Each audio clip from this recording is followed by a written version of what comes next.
Okay, welcome back. Happy Friday, everybody. Culinary Arts Program students. And again, super interesting to learn that over 50% of students are intending on working in the culinary arts or food service field in some capacity in the future. And thanks for all your share outs about your family members. And again, just to reiterate, if you are interested in employment this year, say you come of age or your circumstance or you have transportation, one of the things that I shared in one of my classes is the importance of making sure you shop for employment that's in proximity, right? I have one daughter who drives 3 minutes to Starbucks, and she's the one that's pre-med and is doing that doing her bachelor's degree, finishing it in the spring on Starbucks. And my other one drives all the way across Vancouver, and she's got about a 20-minute drive to work. And when you get a 20-minute drive to work, you find that the first hour of work is your gas money, right? And so being in proximity, thinking about public transportation, thinking about how you can get rides to work if you're not driving yet, those are all things to factor in. I always say start with proximity and then work your way out from there with, okay, if you thought, man, I really dig a good slice of pizza. So what's the best pizza in Battleground? I know I have an opinion on this. Yeah, all right, I'm going with Detroit. All right. So maybe, you go in there and ask if they're actively taking applications, and if they are, you start there. If you live on the sort of east side of town, that might be an option. So think through where you want to work. Be strategic about it. And then the only other encouragement that I'll say as we come out of talking about career opportunities, moving into the more program level and course level expectations, is you want to sort of align yourself with what you want to do. And one of the things that I did with my kids was we looked at tuition as a variable. We wanted to see what we could do to get college education paid for. So if you work, say, at Starbucks, bachelor's degrees, pretty much with the exception of your textbooks, is paid for. And so you do it online at Arizona State University. And so that's a huge benefit to mitigate turnover for Starbucks. And it's a huge investment in their employees. And so that's that is probably the best plan that's out there. But Chipotle offers money. Okay, they offer just cash back. I think it's like maybe $500 or $7,500, $5,000, something like that. So you look at what you want to get out of it, but a lot of the organizations now are making a commitment to your future education. So you could go to school while you're working. For those of you who are considering going on in higher education, whether at an associate's degree level or beyond. Okay. The screen in front of you is just an overview. I just wanted to tell you really quickly, you guys in this particular section are an Intro to Culinary Arts, and I have students in the Intro to Baking and Pastry Arts course. Those courses are sort of like equivalent entry points into my program, into the Culinary Arts program. Okay. So you could take either one, and then you have access. After you complete one of those, you have access currently for this next year, you'll have access to the advanced class. Okay. Starting next year, you'll have to take both of those as prerequisites to the advanced class. So we'll be tightening that up a little bit more as the advanced enrollment grows. It's a more extensive project-based class. So you can see the intro classes deal with sort of the fundamentals: food safety, sanitation, kitchen safety, and operations in sort of the top section. And then you get into either culinary arts techniques or baking and pastry arts techniques. And then you can see sort of the overview here in the culinary arts class. Your understanding, I mentioned that term yesterday, mise en place. Okay, sit up, gentlemen. Okay. I mentioned mise en place. That's having everything in its place, getting the knife skills. You're going to do potatoes O'Brien. You're going to learn about heat regulation. You're going to get into egg cookery, sauce cookery, pasta cookery, soup cookery, vegetable cookery, rice and legume cookery, dry heat and moist heat cooking methods, salads, dressings, breads, assorted desserts, and plate presentation. That's all that we do in the culinary arts program. That's this course that you guys are in here in first and second period. In third, fourth, and fifth, we're dealing with quick breads, yeast breads, laminated doughs, cookies, bars, cakes, cupcakes, pies, tarts, ice cream, gelato, custards, puddings, cobblers, crisps, and confections. And so they both start off these semesters. I reinforce the food safety, sanitation, kitchen safety, and operations because they're considered to be the most important essential standards, not only here in our program, but for the industry. Okay. So both classes start off on an equal footing of that content. So you take one class, you're going to take the other. It's going to be a reminder of what you learned in the first class, but it's an opportunity to reinforce those essential standards and make sure you're prepared for building really what I look at as the intro classes as a way to build good habits in the kitchen, okay, to prepare you for the industry. Then the advanced class assessment is entirely different. We're already cooking right now, actually baking in the advanced class. We immediately started off last week with picking apples in the orchard here in the ag department, and then they're making apple turnovers and apple cider between 2 days ago, yesterday, and today. And then we'll finish the turnovers on Monday, doing a basic laminated dough, and then they're doing gluten-free apple pie, so we can deliver to sort of say thank you for the apples. So we're going to deliver that to the ag department, so that we're learning a little bit about that accommodation for a guest about being gluten-free. And then we'll press apple cider next week, and then we're going to move right into international cuisine. So the students in the advanced class do international cooking demos and projects and research around any nation of choice around the globe. And the assessment is extremely rigorous. You'll find that in my class, maybe you've heard, maybe you haven't, some of you have experienced, my assessment in the intro classes is pretty rigorous because I want you to think as you learn, okay? We're going to do assessments on a regular basis, okay? But then as you get into the advanced class, it's about doing, okay? So the primary thing that we do in the advanced class is we do events, okay? We'll sell pies during the holidays. We'll sell breads during the holidays. Quick breads, we'll do a number of quick breads and sell those. We sell them to staff and teachers and classified staff throughout the district, and we do deliveries. The SPED department will drive out and deliver the food to the different campuses. We'll do pre-prepared meals that are packaged, much like the things that we're rolling out during COVID. We have that sealing machine right over there. We'll seal trays of food. Last year we did a rice pilaf, chicken stroganoff, oven roasted asparagus, and caramelized onion focaccia bread, and then we sealed those and delivered those throughout the district.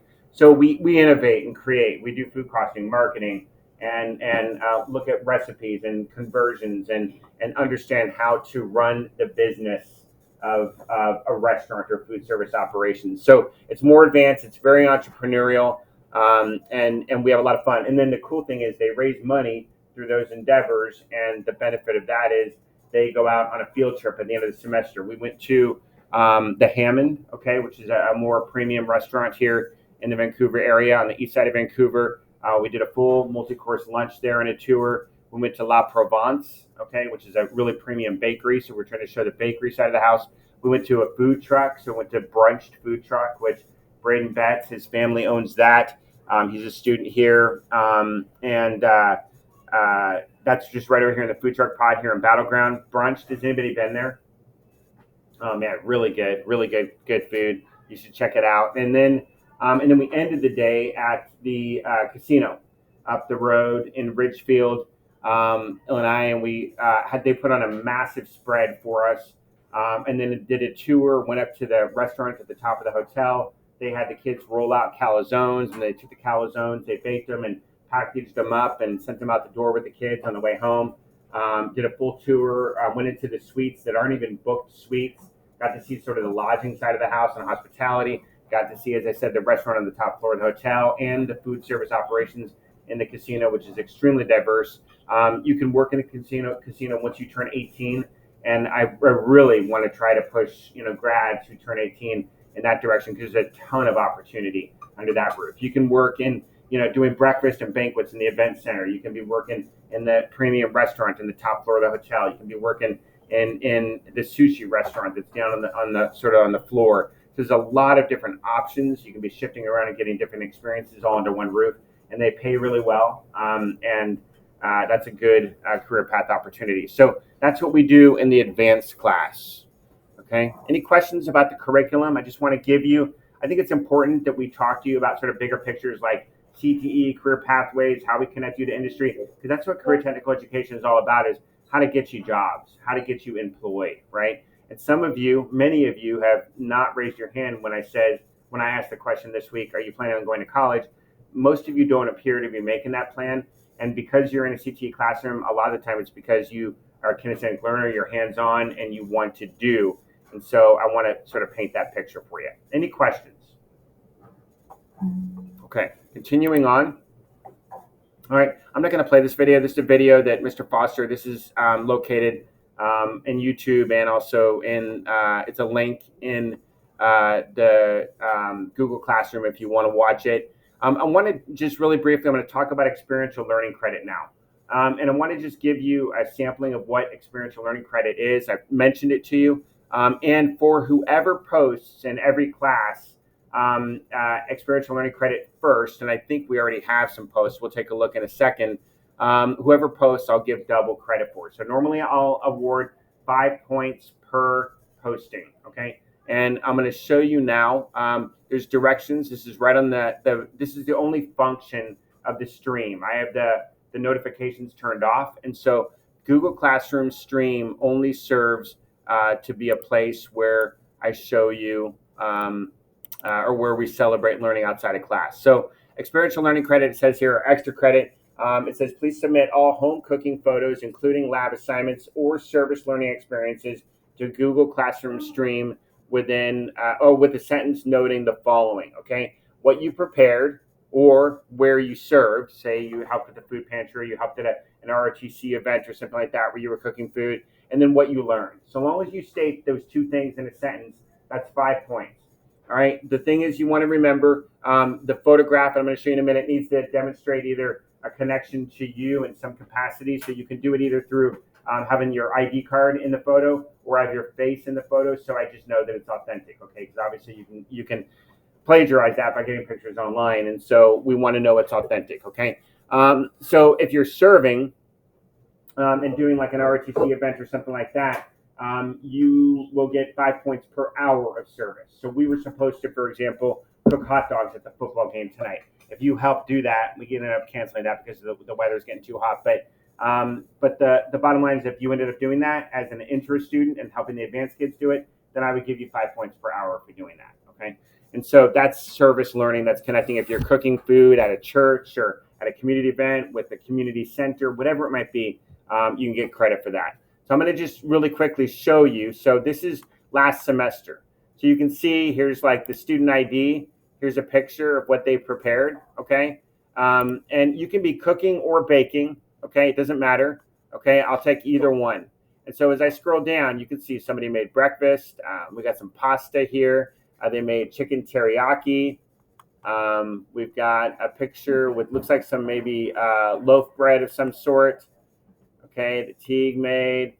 All right, and you can just see here's an ID card. Looks like let's see here. We've got a marinated pork chop. Okay, so the list just goes on and on. But you can see everybody's got their ID cards in the picture.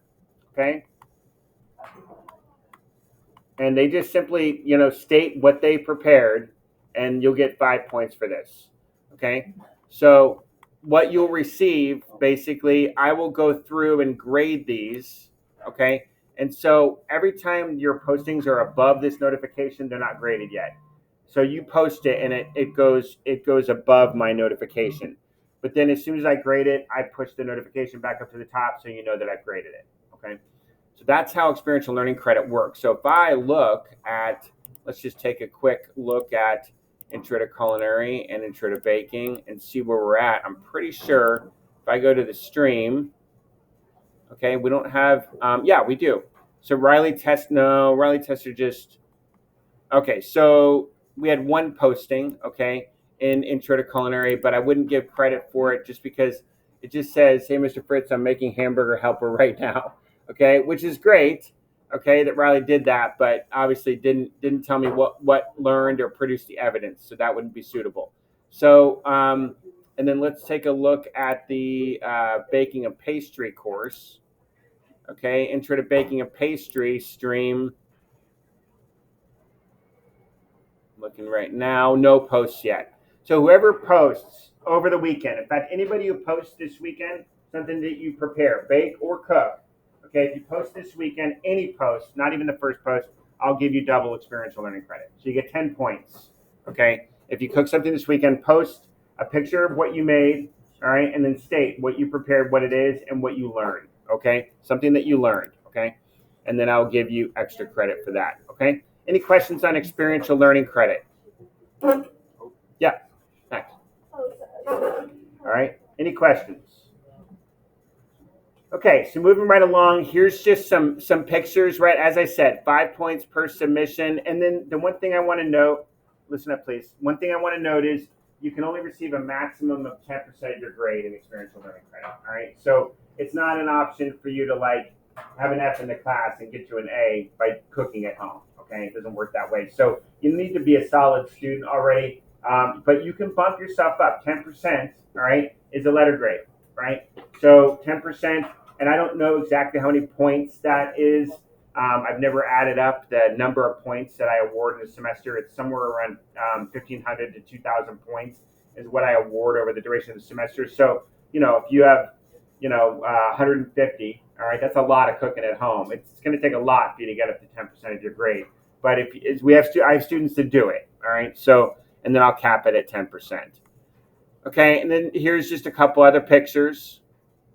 You'll notice that I'm pointing at, there's my son and my wife there. We were at a Battleground Ed Foundation event, and my wife and I won tickets to go, and then my son was serving. So, and he was in my class at the time, so he got credit.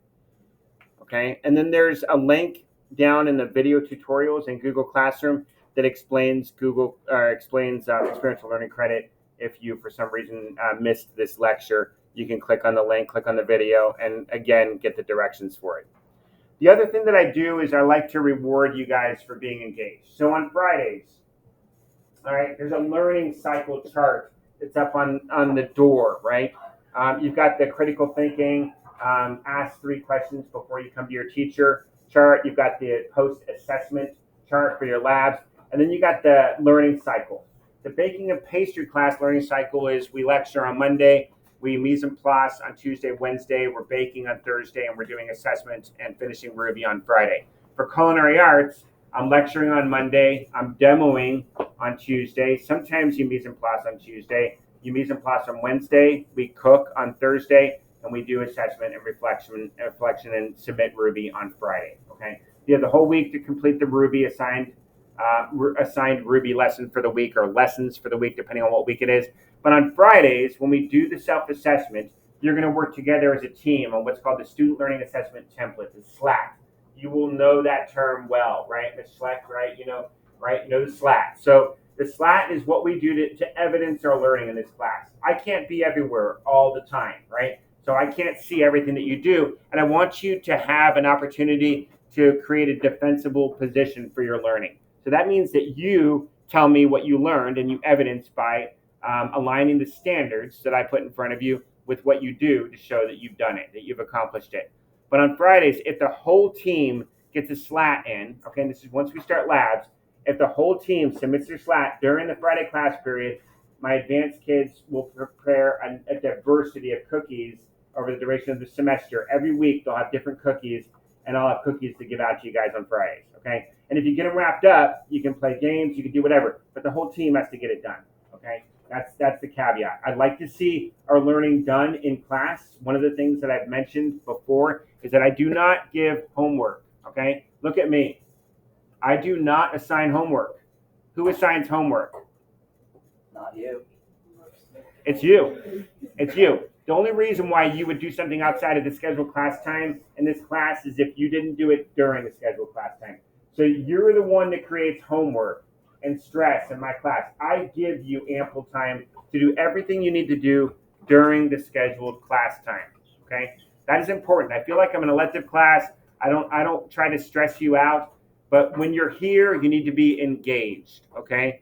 And I try to reward that. So you'll see cookies being offered every week starting in week 3. Once we start labs, okay? Actually week 4. And week 4 is our first cooking lab. That's the first week that we do a full SLAT. So you'll see cookies being offered during that week. All right, I want to move forward really quickly with a couple other things, and then to be honest with you, since it's Friday and we're still sort of getting acclimated, I'm going to let you guys wrap up the day with a little bit of game playing and sort of take a little bit of the pressure off. Okay, I know some of you guys are ready to play what you might call it, chicken fried steak. I don't know where that came from. Taco Cat Goat Cheese Pizza seems to be the winning game. So So I want to just really quickly draw your attention to the Remind app. You should have signed up for it during the orientation quiz, okay? And so if you didn't do that and you're not connected, let me know. I sent a message out to you this morning as sort of my first message, just saying, connecting, giving you a reminder that if you got a 0 on the orientation quiz, you need to get that done, okay? So I can change your grade. So just a reminder on that. All right. Couple other things here, and then I'm going to wrap up. Access to course lectures. Okay. The anatomy of Google Classroom is important. Okay. And you're going to notice that my lectures are located in the tab, okay, in Google Classroom right at the top. I have removed the classroom sign out because we're doing sign outs differently now that the no cell phone policy is in place. So we can't use devices to use the QR code like I used to do. So the sign out is gone, but the weekly announcements and lectures is still here. If you ever need a lecture, okay, obviously the videos I'll post every week in the particular week that I've done them, but then the lecture notes will always be located here. The one thing that you got to know, look at me really quickly, the lectures, I will only have at the top the lecture that I'm doing like today or tomorrow, okay? So the rest of the lectures, if you miss something, you got to scroll to the bottom because I've already pushed it down, okay? So the lecture for this semester, okay, it's one lecture and it's about 500 slides long, okay? That covers the entire semester's content. Okay, there's 2 ways to check your grade. Again, I'm giving you a couple of tips here, and then I'm going to wrap up and we'll do some game time. There's 2 ways to check your grade in Google Classroom. When you open up your Google Classroom and you have these icons on the screen, you click on the little person here, okay? That's a way to check your grade. Or you can go into classwork and hit view your work. That's an option as well. So both ways you can check your grade. And I try to recognize the fact that I might be your only teacher this semester, and often I'm the only teacher. I still don't know of another teacher that grades in Google Classroom. But and if you know of one, let me know. But I'm the only one that has the grading feature turned on in Google Classroom. So I know that's different for you. I understand that. And that's why I put emphasis on explaining that that's how you get to your grade for my class, okay? I update Skyward every Monday. I'll do an update on Skyward walking into next week. I decided to wait on doing an update until the end of the week because today, okay, is the due date for the orientation quiz. So I decided to wait until today. I'll do the grading on Monday, which is my regular routine, rather than doing grading early. So next week, I'll begin the grading on Monday, and I'll have it completed, and then I'll do requests for Tiger Time starting next week based on that, gentlemen. So when you're looking at your grades, this is what it'll look like. You'll always see a percentage, okay? I know you're not used to that in Google Classroom because no teachers turn that on. Does anybody have a teacher that turns that on? I think that the math one. The math one. Okay. All right. I'll get more specifics from you, okay? I'm not good at remembering teachers. Okay. So literally right here, the percentage for where you're at in the class is right here. I believe in you knowing where your grade is all the time. You can access Google Classroom 24/7, 365. So that's where your grade is. And again, I take this number and I put it into Skyward. That's the only thing that goes to Skyward. And again, I update that on Mondays. Okay. The orientation quiz was the requirement for this week. I would ask, as I release you to play games and to connect socially, and I'm okay. If you want to move around to different tables, I already saw some nodding like that, okay? So long as people aren't feeling dissed in the process, I'm fine with that, okay? Again, you can connect with other people at other stations, but the orientation quiz is the #1 priority. If you have not completed the orientation quiz, which some of you have 0s, double check your grade. Also, if you want me to reset the orientation quiz so you can get a better score, that's an option as well. So if you're not happy with the score, let me know and I can reset it. With that being said, I'm going to go ahead and release you guys to grab a game, okay, and enjoy connecting.